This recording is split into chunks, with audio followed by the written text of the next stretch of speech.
Cilj istraživanja bio ispitati odnos nekih tjelesnih karakteristika muškaraca i subjektivnih procjena privlačnosti, maskulinosti i zdravlja tih istih muškaraca od strane ispitanica, ženskih ispitanica. Ispitanici, znači muškarci su bilo ih je 52 i to su bili studenti Zadarskog sveučilišta, a ispitanice 326 studentica iz cijele Hrvatske. Dakle, koristili smo za prikupljanje tih tjelesnih mjera, evo to ću ovdje reći u sljedećem. Dakle, postupak je bio da su muškarci, znači, izmjerena je visina, težina, opseg ramena, struka i bokova, te snaga stiska dominantne šake. Svi ispitanici su fotografirani i, dakle, treba imati na umu da su mi se fotografirala samo lice, dakle, do vrata.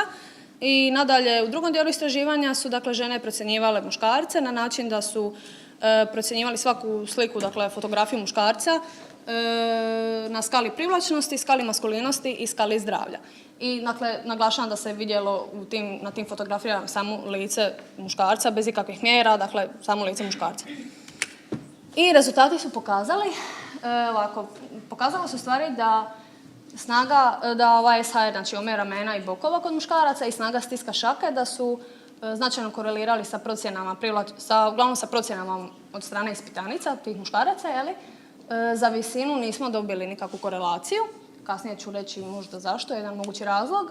Za VHR također ne, što je u stvari razumljivo, smo rekli da je to više mjera koja govori o vrijednosti žene, genetskoj vrijednosti žene, a za težinu se pokazalo isto u stvari skladi sa istraživanjima da su prosječno teški muškarci procijenjeni maskulinima, zdravijima i recimo na razini 0,6 i privlačnijima.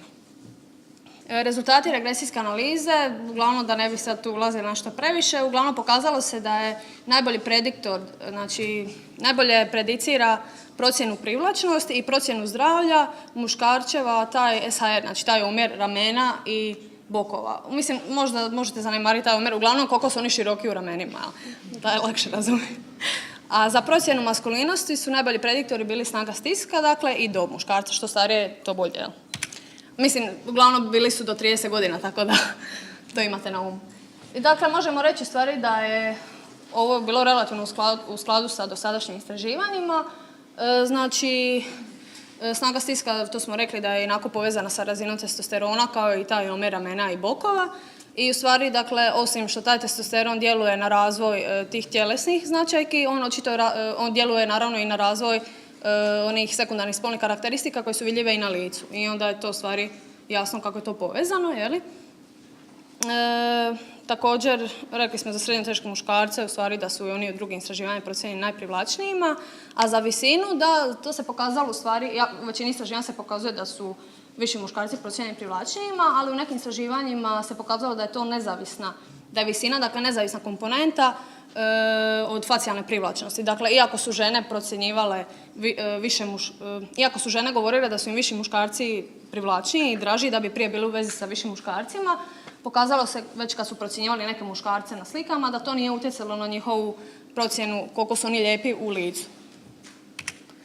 I zaključak je, dakle, da dio varijance procjene, dakle, lica muškaraca od strane žena objašnjava uglavnom njihova morfologija, znači najviše ta ramena, odnosno omjer ramena i bokova, njihova dob te snaga stiska šake. Dakle, još jednom valja naglasiti da su ispitanice gledale samo fotografiju lica, dakle ne cijelog tijela, i u stvari to nam govori da su hormonalni genetski faktori koji utječu na razvoj tjelesnih indikatora fitnessa, odnosno tijela muškaraca, utječu na razvoj lica muškaraca. Dakle, mi ne možemo, naravno da to nije tako izravno, ali uglavnom preko recimo lica muškaraca, šta je on ljepši, uglavnom možemo reći da će on vjerojatnije biti i onako maskulinije građen, odnosno imat će jača ramena, bit će snažniji i vjerojatnije stariji. Ili obrnuto, znači prema tome ako je on tako građen, znači u obliku obrnutog ovoga trokuta, i ako je jači i stariji, vjerojatnije će biti privlačniji. Dakle, ovim istraživanjem je potvrđena jedna od osnovnih ideja evolucijske psihologije. Pokazalo se da žene preferiraju one fizičke značajke muškaraca za koje se pretpostavlja da označavaju kvalitetne gene za sparivanje. I što više, te značajke su vidljive već i na licu muškaraca.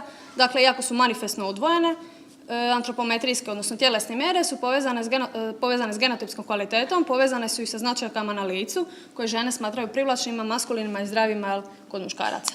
Ukratko, ono što vidimo je ono što dobivamo i mislim da u ovom slučaju ona maksima da ne trebamo suditi prema izgledu ne vrijedi.